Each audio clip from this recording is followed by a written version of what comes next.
BC బిడ్డల ఆత్మగౌరవం JSP, BC రాజ్యం కోసం పుట్టిన జేఎస్పీ.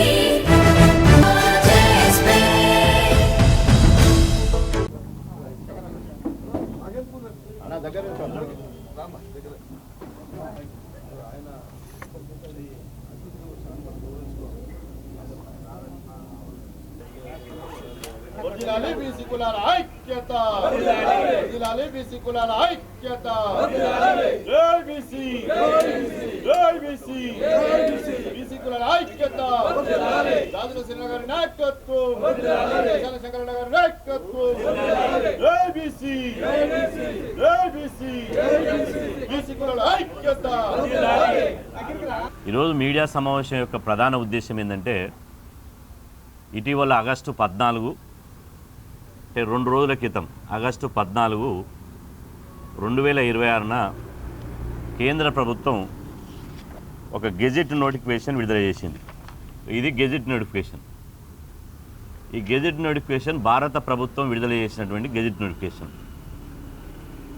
ఈ గెజెట్ నోటిఫికేషన్లో 40 ప్రశ్నలు ఇచ్చారు. ఈ 40 ప్రశ్నలు ఏమిచ్చారు? 40 ప్రశ్నలు ఇక్కడ ఈ ప్రశ్నలు అన్నీ ఉన్నాయి. ఇక్కడ 40 ప్రశ్నలు ఉన్నాయి. ఇలా 40 ప్రశ్నలు ఉన్నాయి. ఈ 40 ప్రశ్నలలో ఏదైతే దేశంలోని 80 కోట్ల మంది బీసీలు తమ చిరకాల ఆకాంక్ష అయినటువంటి మా కులాల లెక్కింపు ఉండాలి, బీసీ కులాల లెక్కింపు జరగాలి అని చెప్పి కోరుకున్నారు. ఈ గెజెట్ నోటిఫికేషన్లో అది లేదు. భారత ప్రభుత్వము ఏప్రిల్ 1, 2025లో ఢిల్లీలోని కేంద్ర క్యాబినెట్ సమావేశం ఏర్పాటు చేసి ప్రతి 10 సంవత్సరాలకు ఒకసారి దేశవ్యాప్తంగా జనగణన జరుగుతుంది. కరోనా వల్ల 3 సంవత్సరాలు కొంత ఆలస్యమైంది. కాబట్టి ఈసారి జరిగేటువంటి దేశవ్యాప్తంగా జరిగేటువంటి జాతి జనగణనలో సమగ్ర కులగణన చేపడతాం. ఈ సమగ్ర కులగణనలో బీసీ కులగణన చేపడతామని చెప్పి గౌరవ ప్రధానమంత్రి నరేంద్ర మోదీ గారు ఢిల్లీ నుండి స్పష్టంగా చెప్పడం జరిగింది. ఆ కేంద్ర క్యాబినెట్కు సంబంధించినటువంటి నిర్ణయ విషయాలు కూడా ఇందులో ఉన్నాయి. ఇది కేంద్ర క్యాబినెట్కు సంబంధించినటువంటి నిర్ణయాలు.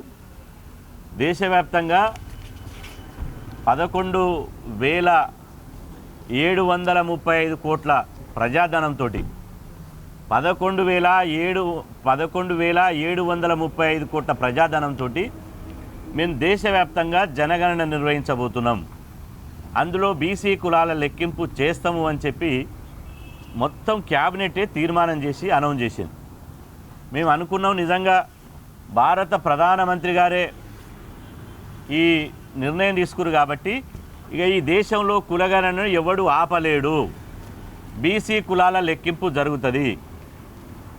బీసీ కులాల లెక్కింపు జరిగిన తర్వాత బీసీలకు సామాజిక న్యాయం జరుగుతుంది అని చెప్పి దేశవ్యాప్తంగా ఉన్న బీసీలమంతా సంబరపడ్డాం.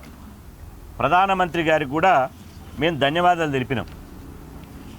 ఇలా వారు ఏం చేశారు, సరిగ్గా వారు ప్రకటించిన ఏడాది తర్వాత, సంవత్సరం తర్వాత మరొక గెజెట్ నోటిఫికేషన్ విడుదల చేశారు. ఎప్పుడు 2000 ఢిల్లీ నుంచి 2 జనవరి 2026 ఇది ఫస్ట్ గెజెట్ నోటిఫికేషన్ కేంద్ర ప్రభుత్వం ఇచ్చింది. ఈ ఫస్ట్ గెజెట్ నోటిఫికేషన్లో 33 ప్రశ్నలు ఇచ్చారు. ఇక్కడ మీడియా మిత్రులు సోదరులకు తెలవాల్సింది ఏంటంటే, మా విన్నపం ఏంటంటే, జాతి జనగణన చేస్తే 2 దఫాలుగా చేస్తారు. ఒకటి, మొదటగా కుటుంబాలను లెక్కిస్తారు. ఎన్ని ఇండ్లు ఉన్నాయి భారతదేశంలో, ఎన్ని కుటుంబాలు ఉన్నాయి అనేది ఫస్ట్ దఫలో కుటుంబాలను లెక్కిస్తారు. రెండో దఫ ప్రజల్ని లెక్కిస్తారు, జనాభాను లెక్కిస్తారు. అయితే మొదట కుటుంబాలను లెక్కించినప్పుడు ఇచ్చినటువంటి కేంద్ర ప్రభుత్వం ఇచ్చినటువంటి గెజెట్ నోటిఫికేషన్, ఇందులో ఎన్ని ఇచ్చారు? 33 క్వశ్చన్లు ఇచ్చారు. మొదటి గెజెట్ నోటిఫికేషన్లో 33 క్వశ్చన్లు ఇచ్చారు. ఆ 33 క్వశ్చన్లలో ప్రధానమంత్రి గారు ఇచ్చినటువంటి హామీ ప్రకారం, కేంద్ర ప్రభుత్వం ఇచ్చిన హామీ ప్రకారం ఇందులో 33 ప్రశ్నల్లో ఓబీసీ కుటుంబాలను లెక్కించాలి కదా. ఫస్ట్ ఇక్కడ 33 ప్రశ్నల్లో 12వ ప్రశ్న,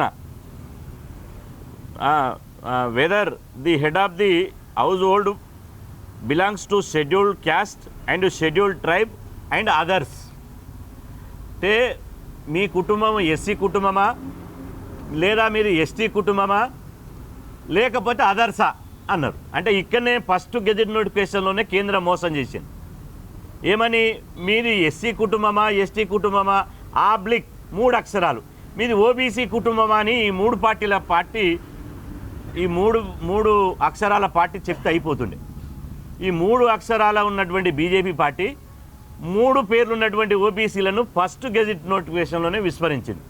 దీంతో మేము దేశవ్యాప్తంగా ఆందోళన చేసినాం. మీరు ఇచ్చినటువంటి హామీ, మీరు కేంద్ర క్యాబినెట్ నిర్ణయాన్ని మీరు వమ్ము చేస్తున్నారు. ఇప్పటికే ఇవాళ దేశవ్యాప్తంగా 2 రాష్ట్రాల్లో కులగణన జరిగింది. మొట్టమొదట జరిగింది బీహార్, రెండో రాష్ట్రం జరిగింది తెలంగాణ. ఈ 2 రాష్ట్రాలు కూడా ఇదే పద్ధతిని చేశారు. ఏం చేశారు, మొదటగా కుటుంబాల లెక్కింపు చేశారు, రెండోసారి కులాల లెక్కింపు చేశారు. కాబట్టి ఈ రకమైనటువంటి చేయాలని మేము దేశవ్యాప్తంగా ఢిల్లీలో పెద్ద ఎత్తున మా కేశన శంకర్రావు గారు, క్రాంతి కుమార్ గారు, మా ఆంధ్రప్రదేశ్ టీం అంతా వచ్చి ఢిల్లీలో జంతర్ మంతర్ దగ్గర పెద్ద ఎత్తున ధర్నా చేసినాం. దీని మీద ప్రతిపక్షాలు పార్లమెంటులో కేంద్ర ప్రభుత్వాన్ని నిలదీశారు.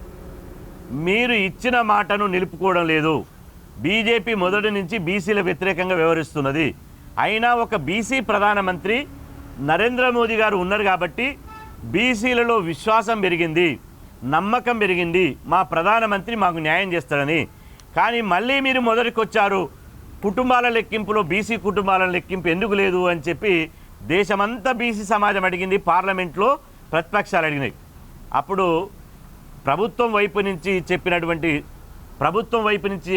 జవాబు ఏంటంటే, మేము కుటుంబాలను లెక్కించలేము కానీ, మేము మొదటి దశలో కుటుంబాలను లెక్కించలేము కానీ రెండవ దశలో ఆగస్టు 2026 నుంచి జరిగేటువంటి రెండవ దశలో ఇలా జాతి జనగణనలో కులగణన మేము ఖచ్చితంగా లెక్కిస్తాము అని చెప్పి పార్లమెంట్ సాక్షిగా చెప్పారు. మేము నిజంగా సరే కుటుంబాలను లెక్కించలేదు, మరి కులాలనన్నా లెక్కిస్తారు అని చెప్పి మేము సంబరపడితే నిన్న 14 నాడు, అంటే దేశానికి స్వాతంత్రం వచ్చి 80 సంవత్సరాలు అవుతున్న సందర్భంగా తెల్లారితే 15 ఆగస్టు అంటే 15th ఆగస్టు దేశవ్యాప్తంగా స్వాతంత్ర సంబరాలు చేసుకోవాలి. అర్ధరాత్రి కేంద్ర ప్రభుత్వం బీసీలకు ఒక చీకటి గెజెట్ నోటిఫికేషన్ ఇచ్చింది. 14వ తారీఖు నాడు ఇచ్చింది. ఇందులో ఏం చేసింది, ఇలా 40 ప్రశ్నలు వేసింది. హిందీలో ఇంగ్లీష్లో ఉన్న ఈ ప్రశ్నలు మీడియా వాళ్ళకు పంపిస్తా. ఇందులో 40 ప్రశ్నలలో అనేక ప్రశ్నలు వేసిన, మీ పేరేంది, మీ రిలేషన్ ఏంది, సెక్స్, మీరు పురుషుడా స్త్రీనా, డేట్ ఆఫ్ బర్త్ ఏంది, మీ స్పౌజ్ నేమ్ ఏంది, నేషనాలిటీ ఏంది, రిలీజన్ ఏంది అని అడిగింది. మీ రిలీజన్ ఏంది అన్నప్పుడు ఇవాళ మీ యొక్క కమ్యూనిటీ ఏందని అడగాలి కదా. ఇక్కడ కూడా ఈ రెండోసారి ఇచ్చినటువంటి దాంట్లో క్వశ్చన్ నెంబర్ 10లో మీరు బిలాంగ్స్ టు ఎస్సీనా, బిలాంగ్స్ టు ఎస్టీనా, లేదా ఏ క్యాస్ట్ అని అడిగింది. మరి మీరు బిలాంగ్స్ టు ఓబీసీనా అని అడిగితే తప్పేమైంది, ఎందుకు అడగలేదు మీరు బిలాంగ్స్ టు ఓబీసీనా అని? అంటే ఇక్కడ మళ్ళీ మోసమే. కొంతమంది అనుకోవచ్చు కులం అడిగింది కదా, మీడియాలో కూడా కొంత పాజిటివ్గా రాశారు. ఏమని, అందులో కులం అడిగారు కదా అని. మేము అంటున్నాం, ఇప్పటి వరకు చేసినటువంటి తెలంగాణ ఇది తెలంగాణలో మొన్న పోయిన సంవత్సరం చేసినటువంటి government of Telangana socio economic and education, employment, political and caste survey. ఇది తెలంగాణ రాష్ట్రంలో చేసినటువంటి సర్వే, మొత్తం సమగ్రంగా చేశారు. ఇందులో దాదాపు ఇవాళ ఎన్ని క్వశ్చన్లు అంటే 69 క్వశ్చన్లు ఇచ్చారు. మొత్తం కలిసి 73 క్వశ్చన్లు ఇచ్చారు అనుబంధంతో. ఈ 69 క్వశ్చన్లలో ఇక్కడ తెలంగాణలో చేసినటువంటి ఇవాళ ఈ క్వశ్చన్లో ఏమడిగిర్రు, మీ సోషల్ కేటగిరీ ఏంది, అంటే మీరు ఎస్సీనా, ఎస్టీనా, బీసీనా, మీ సోషల్ కేటగిరీ ఏంది, ఆ తర్వాత మీ క్యాస్ట్ ఏంది అని అడిగారు. ఫస్ట్ మీ సోషల్ కేటగిరీ అడిగినాక మీ క్యాస్ట్ అడిగారు. అంటే ఇది స్పష్టంగా ఉంది. బీఆర్లో కూడా అడిగారు, ఇది బీఆర్లో చేసింది. బీఆర్లో 17 ప్రశ్నలు అడిగారు. 17 ప్రశ్నల్లో మీరు ఎస్సీనా, ఎస్టీనా, బీసీనా, అయితే ఏ క్యాస్ట్ అని అడిగారు. అయితే విషయం ఏంటంటే మనం హోటల్కి పోతాం. హోటల్ పోయిన తర్వాత బ్రేక్ఫాస్ట్ చేద్దాం అనుకున్నప్పుడు వాడు మెనూ ఇస్తాడు. హోటల్ మెనూ ఇచ్చినప్పుడు ఆ మెనూలో ఏముంటే ఇడ్లీనా, వడనా, దోశనా ఏది ఉంటే గది చెప్తాం. ఇక్కడ ఏమంటే కేంద్ర ప్రభుత్వం మెనూ ఇస్తలేదు. మెనూ ఇవ్వకుండా డైరెక్ట్ మీ క్యాస్ట్ చెప్పమంటుంది. ఒక వ్యక్తి, ఒక కుట్రదారులు ఏం చేస్తారు, కుట్రదారులు ఈ దేశంలో లేని కులాలు, అమెరికల్లో, రష్యాలో, పాకిస్తాన్లో ఉన్న కులాలను పేర్లు చెప్తారు. మీరు కేంద్ర ప్రభుత్వం క్యాస్ట్ లిస్టు నోటిఫై చేయకుండా మీ క్యాస్ట్ చెప్పమంటే ఎట్లా చెప్తారు? ఇగో ఇప్పటి వరకు జరిగినటువంటి తెలంగాణలో బీఆర్లో ఏం చేశారంటే, ఇగో ఈ ఓబీసీలలో 136 కులాలు వస్తాయి. ఈ 136 కులాల్లో మీరు ఏంటిది, గంగపుత్రనా, మత్స్యకారుడా, లేకపోతే యాదవా, లేకపోతే గౌడ, లేకపోతే శెట్టి బలిజన, మీది ఏం కులం, సబ్ క్యాస్ట్ ఏందని అడిగింది. దానికి ఏం చేశారంటే ఒక యూనిక్ నెంబర్ ఇచ్చారు. ముదిరాజ్ అయితే 5వ నెంబరు, కుమ్మరి శాలివాన్ అయితే 6వ నెంబరు, విశ్వబ్రాహ్మణ్ అయితే 8వ నెంబరు, లేదా తర్వాత గంగపుత్రులు అయితే 9వ నెంబరు, ఇట్లా ఇచ్చారు. యూనిక్ కోడ్ నెంబర్ చెప్పాలి. క్యాస్ట్ చెప్తే మీ ఇంటికి వచ్చినటువంటి ఎన్యూమరేటర్ ఏం చేస్తారంటే మీ కులాన్ని బట్టి ఆడ పామ్ మీద 9వ నెంబర్ వేస్తుంది. ఇదంతా ఆన్లైన్ సిస్టమే.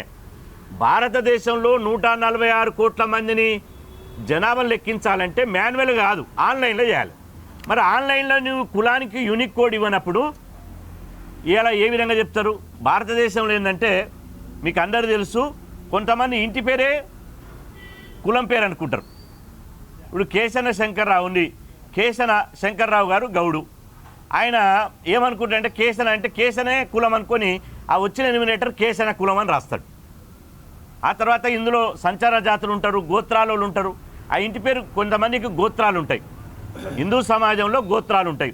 కొంతమంది గోత్రాలనే కులం పేరు అనుకుంటారు. అంటే ఈ కేంద్ర ప్రభుత్వం చేసేటువంటి కులగణన చాలా అస్పష్టతగా ఉంది, అసమగ్రంగా ఉంది, శాస్త్రీయంగా లేదు. ఈ కులగణన చేస్తే రేపు కోర్టులో నిలబడవు. భారతదేశంలో కూడా న్యాయస్థానం మెట్లెక్కితే ఈ అశాస్త్రీయమైనటువంటి చేసేటువంటి సర్వే రేపు కోర్టులో నిలబడవు. ఏ విధంగానైతే సమగ్రంగా, చట్టబద్ధంగా, న్యాయబద్ధంగా, రాజ్యాంగబద్ధంగా మీరు కులగణన చేస్తే ఖచ్చితంగా రేపు బీసీలకు న్యాయం జరుగుతుంది. ఇవాళ మేము కులగణన చేయాలని ఎందుకు అంటున్నాం? బీసీలు దేశవ్యాప్తంగా కులగణన చేయాలని ఎందుకు అంటున్నామంటే మా లెక్కలు తేలితే మాకు జనాభా దామాషి ప్రకారం మాకు చట్టబద్ధంగా, రాజ్యాంగబద్ధంగా విద్యా, ఉద్యోగ, రాజకీయ రంగాల్లో మా వాటా మాకు వస్తుంది.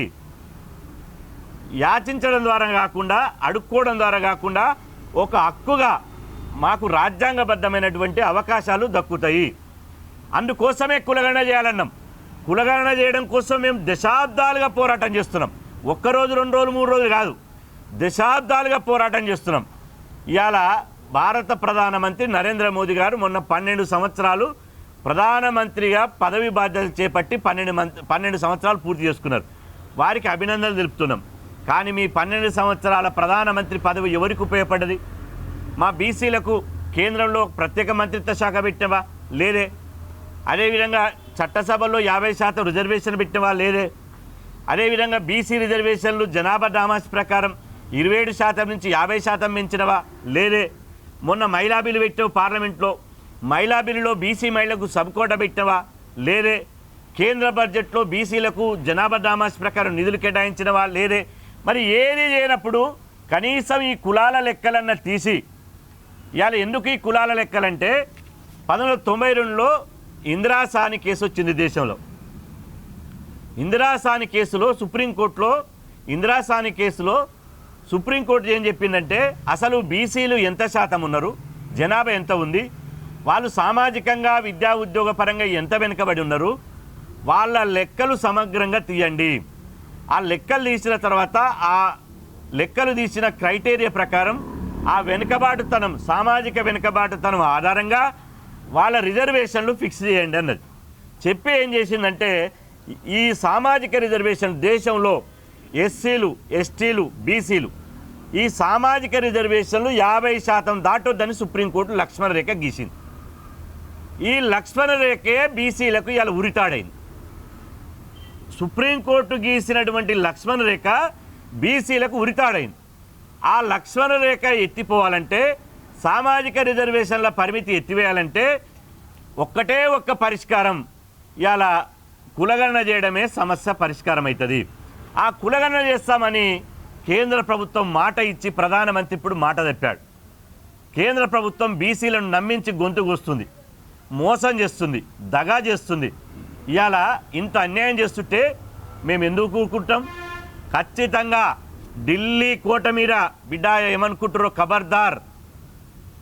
ఇవాళ 60% జనాభా ఉన్నాం, 80 కోట్ల మంది పాపులేషన్ మాది. మమ్మల్ని అవమానిస్తే ఊరుకుంటామా? మా ఆత్మగౌరవాన్ని దెబ్బతీస్తే ఊరుకుంటామా? మా మనోభావాలను కించపరిస్తే ఊరుకుంటామా? ఖచ్చితంగా తిరగబడతాం, ఢిల్లీ మీద దండెత్తుతాం. బిడ్డ ఏమనుకుంటున్నారో ఇవాళ మోడీ గారు మా బీసీ ప్రధానమంత్రి అని ఇవాళ తెలంగాణలో సామెత ఉంది. ఇంటి దీపం అని ముద్దాడితేనట మూతి మిస్సాలు 2 కాలిపోయినట. మా ఇంటి దీపమే కదా, ముద్దాడితే ఏమవుతుందని ముద్దాడినట్టు. ఇవాళ మీరు కూడా మా ప్రధానమంత్రి అంటే ఈయన ఏం చేసిండంటే మా చేతితోటే, మా ఏలుతోటే మా కంట్లో ఏలు పుచ్చుతున్నారు, బీసీలకు మోసం చేస్తున్నారు. నేను అంటున్నా, ఈడబ్ల్యూఎస్ అగ్రకుల పేదలకు మరి ఏ జనాభా లెక్కలతోటి 10% రిజర్వేషన్లు పెట్టావు? ఏ రాజ్యాంగంలో ఉందని పెట్టావు? ఏ పద్ధతి ప్రకారం పెట్టావు? బీసీ ప్రధానమంత్రి అయి ఉండి అగ్రకులాలకు 10% రిజర్వేషన్లు పెట్టాడు. ఇవాళ ఓసీ ప్రధానమంత్రులేమో మండల్ కమిషన్, మా బిందేశ్వర్ ప్రసాద్ మండల్ బీహార్ మాజీ ముఖ్యమంత్రి 42 సిఫార్సు చేశాడు. ఈ దేశంలో బీసీల తలరాతలు మారాలంటే, ఈ దేశంలో బీసీల బతుకులు మారాలంటే, ప్రపంచంలో భారతదేశం నెంబర్ 1గా డెవలప్ కావాలంటే 60% ఉన్న బీసీలకు సమగ్రంగా అభివృద్ధి చేయండి అని 42% సిఫార్సు చేస్తే దాన్ని బీసీ ప్రధానమంత్రి పట్టించుకోడు. బీసీ ప్రధానమంత్రి ఎవరి గురించి చర్చించాడు. ఈ పనికిరాని గెజిట్ నోటిఫికేషన్లు ఇచ్చి మా ముఖాన పాడేసాడు. ఎందుకు ఈ పనికిరాని ఈ చెత్తబుట్టలతో సమానం. అందుకనే ఈ గెజిట్ నోటిఫికేషన్ మాకు ఇది సమగ్రంగా ఉంది, ఇది పనికిరాని గెజిట్ నోటిఫికేషను. ఇవాళ ఇది కేంద్ర ప్రభుత్వం ఇచ్చిన గెజిట్ నోటిఫికేషన్. ఇది చెత్తబుట్టలు వేస్తాను కూడా పనికిరాదు. ఇది తీసి చెత్తబుట్టలు వేస్తాను కూడా పనికిరాదు. ఈ గెజిట్ నోటిఫికేషన్ ఎందుకు? ఇదేమన్నా ఉపయోగపడుతుందా? బీసీల బతుకులో మారేది ఉందా? ఎందుకు ఇది గెజిట్ నోటిఫికేషన్? ఏం లాభం ఈ గెజిట్ నోటిఫికేషన్ వల్ల? ఇవాళ మీరు ఫస్ట్ బీసీ జాబితా ఐడెంటిఫై చేయకుండా ఇవాళ మేము అంటున్నాం, కొంతమంది బీజేపీ నాయకులు తెల్లారే మా మీద ప్రెస్ మీట్ పెడతారు. ఏమని? బీసీలు ఒక్కొక్క రాష్ట్రంలో ఒక్కొక్క జాబితాలో ఉన్నారు. ఆంధ్రప్రదేశ్లో ఉన్నోళ్ళు తెలంగాణలో లేరు, తెలంగాణలో ఉన్నోళ్ళు కర్ణాటకలో లేరు, కర్ణాటకలో ఉన్నోళ్ళు పశ్చిమ బెంగాల్ లేరు, ఉత్తర భారతదేశంలో ఉన్నోడు దక్షిణ భారతదేశంలో ఉన్నాడు, దక్షిణ భారతదేశంలో ఉత్తర భారతదేశంలో ఉన్నాడు అని చెప్పి ఇవాళ వాళ్ళు ఒక కౌంటర్ వేస్తారు. వాళ్ళకు కూడా ముందుగా నేను ఒక సమాధానం చెప్పిపోతున్నా. గుంటూరు కేంద్రంగా ఎస్సీ జాబితాలో కూడా ఎస్సీలో ఉన్న వాళ్ళు చాలా రాష్ట్రాల్లో బీసీలు ఉన్నారు, చాలా రాష్ట్రాల్లో ఓసీలు ఉన్నారు, చాలా రాష్ట్రాల్లో ఎస్టీలు ఉన్నారు. మరి యూనిఫామ్గా దేశమంతా ఎస్సీ అని తీస్తున్న వాళ్ళ లెక్కలు. ఎస్టీల రాష్ట్రాలు ఉదాహరణకు మా ఎస్టీ సామాజిక వర్గంలో మా లంబడి సోదరులు ఉన్నారు. చాలా రాష్ట్రాల్లో లంబడోళ్ళు బీసీలు ఉన్నారు, కొన్ని రాష్ట్రాల్లో ఓసీలు ఉన్నారు. మరి ఎస్టీ అని చెప్పి ఒకటే యూనిఫామ్గా చేస్తున్నావు కదా. కాబట్టి మా బీసీలు కూడా మేము ఏంటి విజ్ఞప్తి చేసి చెందుతున్నామంటే, మీరు రాష్ట్రాల వారిగా యూనిట్గా తీసుకోండి, దేశాన్ని యూనిట్గా తీసుకొని జనాభా లెక్కలు చేయకుండా రాష్ట్రాన్ని యూనిట్గా తీసుకోండి.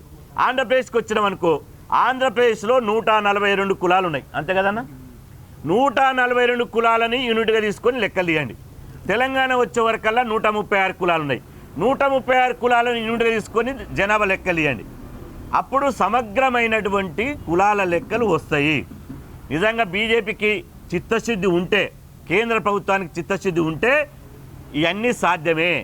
కానీ ఈ కేంద్ర ప్రభుత్వం ఎట్లుందంటే, వెనకడికి ఎవడు అన్నాడట, తిట్టపోరా బాడకావు అన్నాడట. నిన్ను తిట్టపోరా బాడకావు అన్నాడట. నిన్ను తిట్టపోరా అన్నాడు, బాడకావు అన్నాడు, కులగన్న చేస్తా అన్నాడు, ఇలా ఓబీసీ అనేది పెట్టాడు. మరి ఇది ఎందుకు? కాబట్టి కేంద్ర ప్రభుత్వం మీద బీసీల సమరశంకరం బూదిస్తాం. కేంద్ర ప్రభుత్వం మీద బీసీల సమర శంకారావం పూరిస్తాం. రేపు ఇవాళ వారం రోజుల్లోనే హైదరాబాద్లో జాతీయ సమావేశం పెడుతున్నాం. 29 రాష్ట్రాలను హైదరాబాద్ పిలిపిస్తాం. ఒక ఉద్యమ కార్యాచరణ తీసుకుంటాం. లక్షల మందితోటి నవంబర్లో పార్లమెంట్ సమావేశాలు జరగబోతున్నాయి. నవంబర్లో లక్షల మందితోటి చెలో ఢిల్లీ కార్యక్రమం పెడతాం. ఇవాళ ప్రధానమంత్రికి ఈ సందర్భంగా గుంటూరు నుంచి మేము అప్పీల్ చేస్తున్నాం. ఇప్పటికైనా మాకు ఏ రాజకీయ పార్టీ లేదు. మా వెనుక ఎవడు లేడు, మా ముందు ఎవడు లేడు. మా వెనక ముందు అంతా బీసీ సమాజం ఉన్నది. మాకు ఏ పార్టీలో మెంబర్షిప్ లేదు. కాబట్టి ప్రధానమంత్రికి మేము విజ్ఞప్తి చేస్తున్నాం, దయచేసి ఇప్పటికైనా సమగ్ర కులగణన చేపట్టండి. బీసీ కులాల లెక్కలు ఇవ్వండి. బీసీ కులాల లెక్కలు తీసిన తర్వాత జనాభా దామాషి ప్రకారం మా వాటా ప్రకారం విద్యా ఉద్యోగుల రాజకీయ రంగంలో రిజర్వేషన్ కల్పించండి. అప్పుడు ప్రధానమంత్రి నరేంద్ర మోడీ ఈ దేశంలో మరో అభినవ పూలే అవుతావు. ఒక చరిత్రాత్మకంగా చరిత్రలో నిలిచిపోతావు, అభినవ పూలే అవుతావు. లేకపోతే మాత్రం చరిత్రలో బీసీ ప్రధానమంత్రిగా ఉండి బీసీలను నమ్మించి నట్టేట ముంచి దగా చేసినటువంటి బీసీల ద్రోహిగా చరిత్ర నిలిచిపోతామని చెప్పి ఈ సందర్భంగా తెలియజేస్తున్నాం.